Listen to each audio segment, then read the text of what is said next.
Mic चल रहा है। वही पागल है।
चलो सुनो तो आए समझो, आए सुनो तो पिछले क्लास में परमाणु त्रिज्या पढ़े थे ना हम पिछले क्लास में।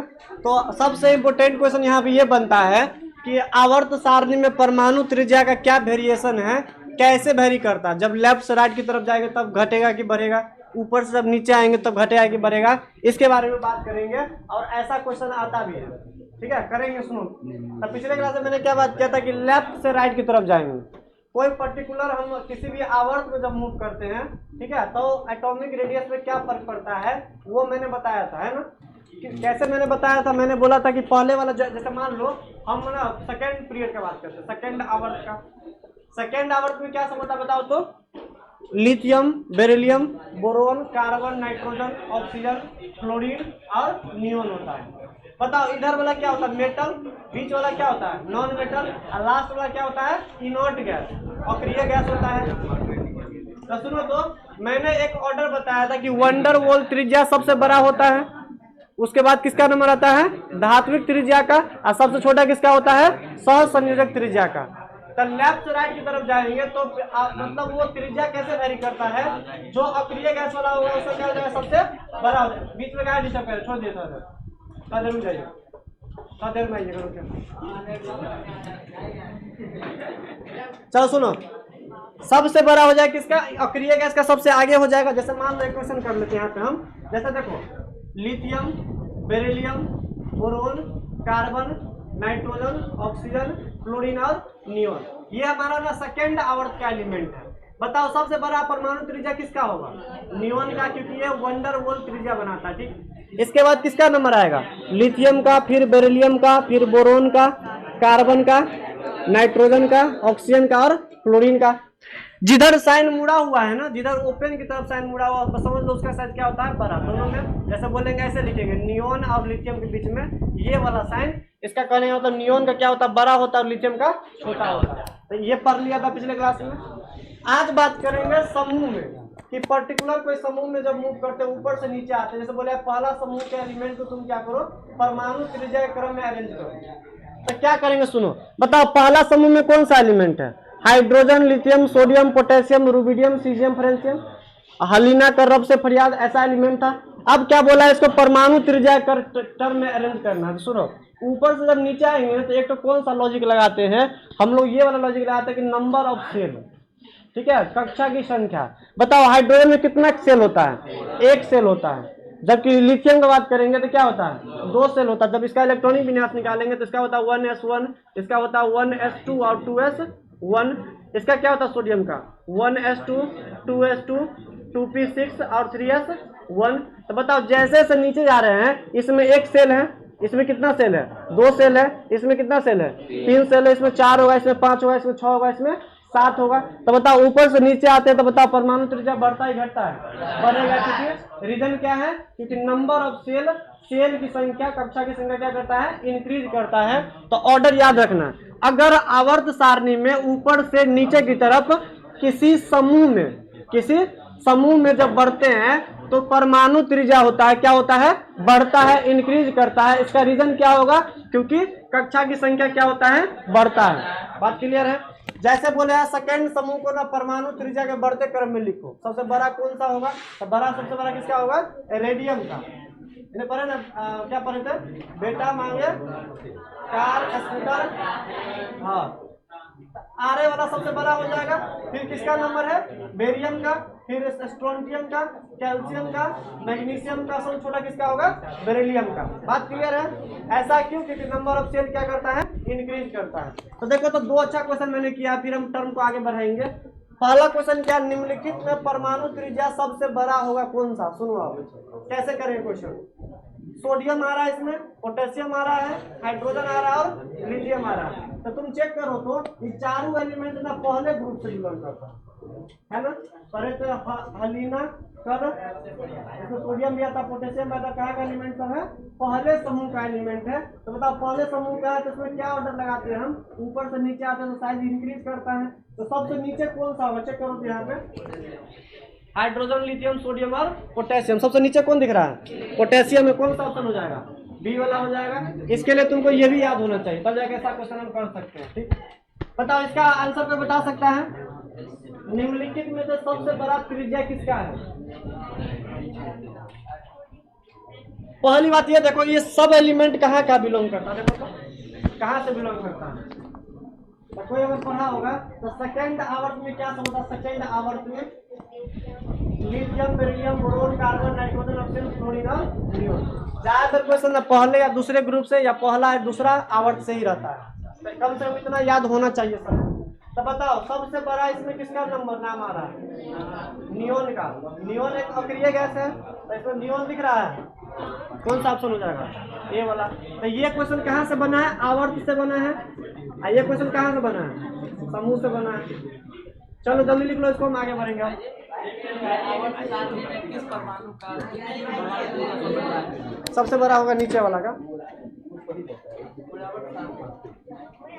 फ्रेंसियम का सबसे नीचे हो जाएगा, सबसे छोटा होता है उधर का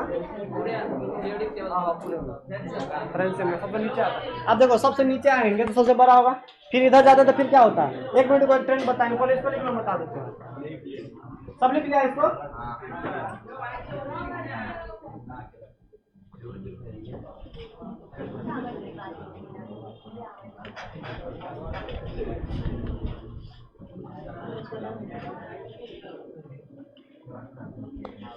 चलो लिखो, नोट करके लिखा देते हैं।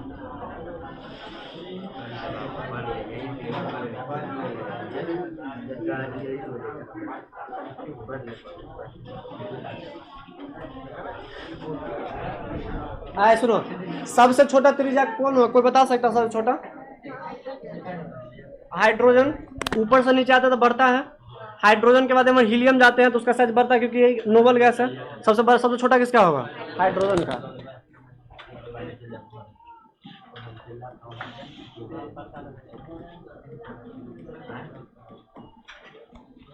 अब सुनो एक मिनट, सबसे बड़ा त्रिज्या सोचेंगे यहाँ पे, ऊपर से नीचे आते तो क्या होता, बढ़ता है। अब बताओ सबसे नीचे मान लो हम फ्रेंसियम के पास पहुंच गए, अब मान लो फ्रेंसियम से जब इधर पहुंचेंगे हम तो इधर क्या था, नोबल गैस। अगर उस हम आवर्त में भी बात करेंगे, अगर ट्रेंड को आवर्त में भी बात करेंगे तो नोबल गैस का क्या होगा, सबसे बड़ा हो जाएगा। किसका होगा? नोबल गैस का। बताओ सबसे नीचे में नोबल गैस कौन सा आता है? हमने पढ़ा था हीलियम, नियॉन, हीना, नीना और करीना, XE और क्या था, आरएन। आरएन का मतलब क्या होता है यहाँ पे? रेडॉन। रेडॉन का क्या हो जाएगा यहाँ पे? सबसे बड़ा। ऐसे करके लिख सकता है यहाँ पे। हंस क्यों रहा तुम लोग? गलत बोले हैं हम। चलो इसको नोट करके कहीं लिख लो तो।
चलो जल्दी को तो इसको,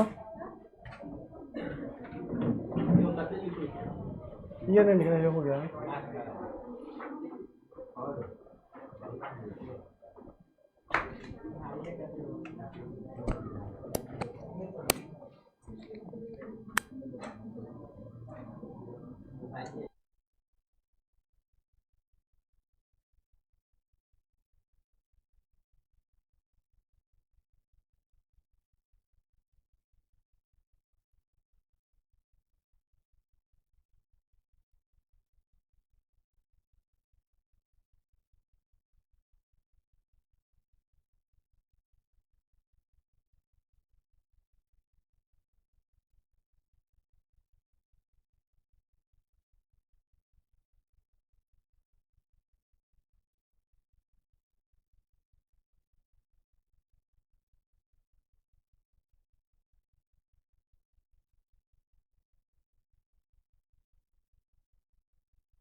कितना लिखा है?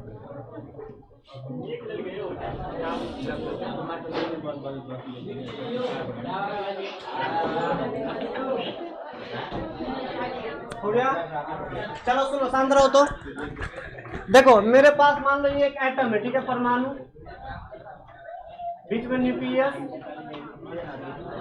इधर क्या लगा हुआ है, इलेक्ट्रॉन लगा हुआ है, ठीक। चलो सुनो, ये आवेशित ऊर्जा क्या होता है? आवेशित का मतलब ये होता है किसी पे आवेश ला देना, है ना। आवेशित का मतलब क्या होता है? किसी पर आवेश ला देना। तो ये मेरे पास एक न्यूट्रल, एक उदासीन परमाणु था, मतलब उदासीन का नहीं मतलब इसमें कोई चार्ज नहीं है ना। जितना पॉजिटिव है उतना निगेटिव, मतलब बैलेंस है, न्यूट्रल है, उदासीन है। अब क्या करेंगे, जब इस एटम को जब हम हीट देते हैं ना, मार क्या है तुम सुनिए एक बार में जाने वो तो क्या मार खा लेगा। चलो सुनो, इसको जब हीट करेंगे, इसको जब हम एनर्जी प्रोवाइड करेंगे, तो उतना एनर्जी जिस पर ना इसके बाहरी सेल से ना एक इलेक्ट्रॉन बाहर चला जाए। किसी भी उदासीन परमाणु को हम क्या करेंगे, हम एनर्जी देंगे, हम हीट देंगे उसको, हम तो उतना एनर्जी देंगे जिससे क्या होगा, इसमें एक इलेक्ट्रॉन वहां से बाहर निकल जाए और उस परमाणु पे क्या आ जाए, आवेश आ जाता है। तो उस ऊर्जा को क्या बोलते हैं हम लोग? आवेशित ऊर्जा के नाम से जानते हैं। जैसे मान लो मैंने बोला क्या 5 जूल का एनर्जी दिया, कितना जूल का दिया? 5 जूल का मैंने इसको ऊर्जा दिया। अब 5 जूल के ऊर्जा को क्या किया, ये एक्सेप्ट किया और इलेक्ट्रॉन को क्या किया, यहाँ से बाहर निकाल दिया। तो बताओ ये 5 जूल क्या कहलाएगा हमारा? इसको बोलते हैं आवेशित ऊर्जा बोलते हैं। इसको हम इंग्लिश में बोलते हैं आयनाइजेशन एनर्जी। क्या बोलते हैं? Ionization energy. कितना सारा एनर्जी हम सिस्टम को दे दे, परमाणु को दे दे कि वो बाहरी सेल में से एक इलेक्ट्रॉन को बाहर निकाल दे, उसी ऊर्जा को बोलते हैं आवेशित ऊर्जा बोलते हैं। देखो तो मैंने लिखा है किसी भी परमाणु के बाह्यतम कक्षा से, किसी भी परमाणु के बाह्यतम कक्षा से परमाणु कैसा होना चाहिए? अलग किया हुआ होना चाहिए। जैसे मान लो हमने बात किया, मान लो कि मेरे पास आयरन का एक रॉड है, तो आयरन का रॉड में बहुत सारा आयरन का आइटम लगा हुआ होगा, तो उस स्टेट में नहीं निकाला, एक एटम को बाहर निकाल के उसको जब हीट करते हैं तो कितना एनर्जी लेता है? हम पूरा ग्रुप ऑफ एटम का बात नहीं करेंगे, एक पर्टिकुलर एटम का बात करेंगे। एटम कैसा होना चाहिए? अलग किया होना चाहिए, दोनों चिपका हुआ एटम नहीं होना चाहिए। एक एटम लाओ, उसको हीट करो, एक इलेक्ट्रॉन निकलेगा, तब देखो कितना एनर्जी लिया है, उसी को बोल देंगे आवेशित ऊर्जा। तो एटम कैसा होना चाहिए? आइसोलेटेड होना चाहिए, अलग किया होना मतलब ग्रुप में हीट नहीं करेंगे, एक एटम पर्टिकुलर लेकर क्या करते हैं उसको हम हीट करेंगे, उसको ऊर्जा देंगे। किसी भी परमाणु के बाह्यतम कक्षा से एक इलेक्ट्रॉन निकालने में जो ऊर्जा प्रोवाइड किया जाता है, जो प्रदान किया जाता है, वो ऊर्जा क्या कहलाता है? आवेशित ऊर्जा कहलाता है। ठीक है, आवेशित ऊर्जा को हम इंग्लिश में बोलते हैं आयनाइजेशन एनर्जी। और हिंदी वाला बुक में भी इसको है ना सिंबल हम क्या यूज करते हैं? I.E। आई मतलब आयनाइजेशन, ई मतलब एनर्जी, तो हिंदी बुक में भी इसका यूज किया गया है I.E। तो कोई बोलेगा आवेशित ऊर्जा का सिंबल क्या होता है, कैसे इसको डिनोट करते हैं? तो I.E के टर्म में लिखते हैं। क्या लिखते हैं? I.E के टर्म में। आवेशित ऊर्जा को हम I.E से क्या करते हैं? इंगित करते हैं, इसका ये सिंबल होता है। ठीक, इसका मान जो होता है ना, आवेशित ऊर्जा हमेशा क्या होता है? पॉजिटिव होता है। अब पॉजिटिव करने का मतलब क्या होता है? किसी भी एटम में से इलेक्ट्रॉन निकालना होता है तो हम हमेशा उसको गर्म करते हैं, हल्का थोड़ा हीट देते हैं, कुछ ऊर्जा देते हैं। तो ऊर्जा हम सिस्टम को दे रहे हैं, तो सिस्टम क्या हो रहा है? किसी को अगर कुछ मान लो 500-700 रुपया किसी को दे देगा तो आदमी क्या होगा? खुश होगा, तो वो पॉजिटिव में जाएगा। तो उसी तरीके से इसको हम ऊर्जा देंगे तो ये सिस्टम क्या होगा?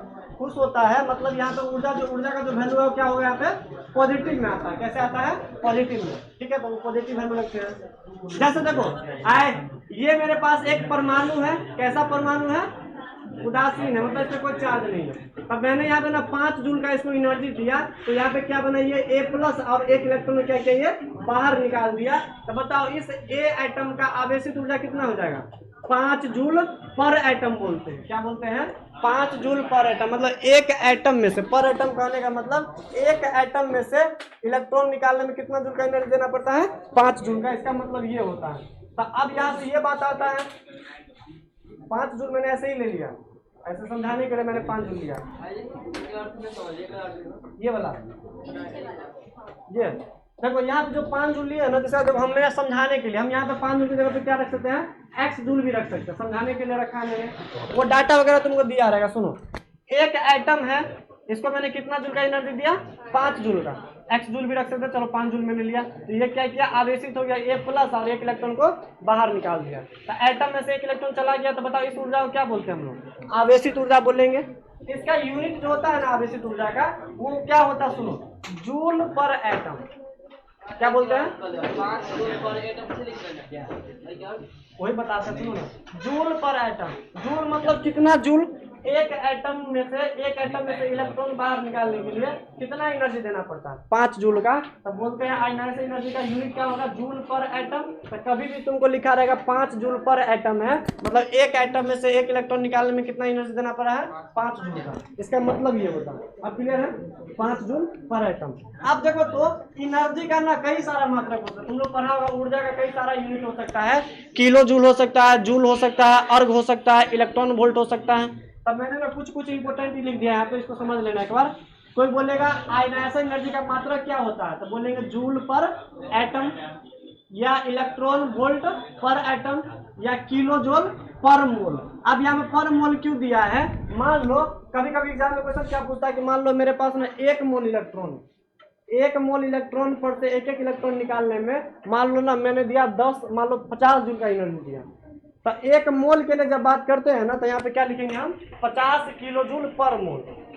मतलब 1 मोल में से कितना टोटल ऊर्जा लगा है। तो हम इसको पूरा अगर यूनिटी रूप से देखेंगे, अगर मान लो कंबाइंड के रूप से देखेंगे तो क्या लिखेंगे हम, किलो जूल पर मोल में। एक एटम का बात करते तो क्या लिखेंगे हम, जूल पर एटम या इलेक्ट्रॉन वोल्ट पर एटम। अब बोलेंगे पूरा कंटेनर में भर के जहाँ पे एटम लगा हुआ है उसका तुम क्या बताओ, आयनाइजेशन एनर्जी बताओ, तो मोल में लेंगे, क्या बोलेंगे हम, किलो जूल पर मोल। ठीक है, तो ये वैसे उतना आता नहीं, इसको छोड़ भी सकता है, ये दोनों इंपॉर्टेंट है, तो समझ लेते हैं। ठीक, इलेक्ट्रॉन वोल्ट पर एटम, जूल पर एटम। अब कभी कभी क्या होता है, सुनो एक क्वेश्चन देते हैं तुमको यहाँ पे, हम एक क्वेश्चन कर लेंगे फिर छोड़ देते हैं।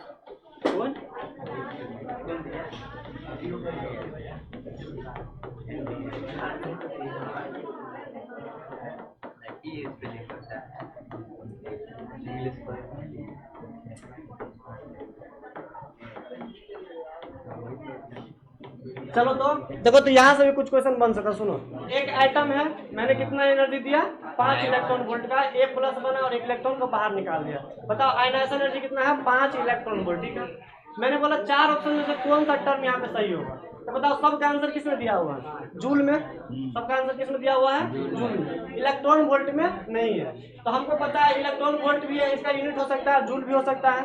तो कभी कभी तुमको ना कन्वर्जन वाला क्वेश्चन मिल जाएगा, आप कैसे कन्वर्जन करना है, क्योंकि आंसर क्वेश्चन पूछा है इलेक्ट्रॉन वोल्ट में, आंसर किसमें दिया हुआ है, इसमें जूल में दिया हुआ है, कुछ कन्वर्ट करना पड़ेगा हमको।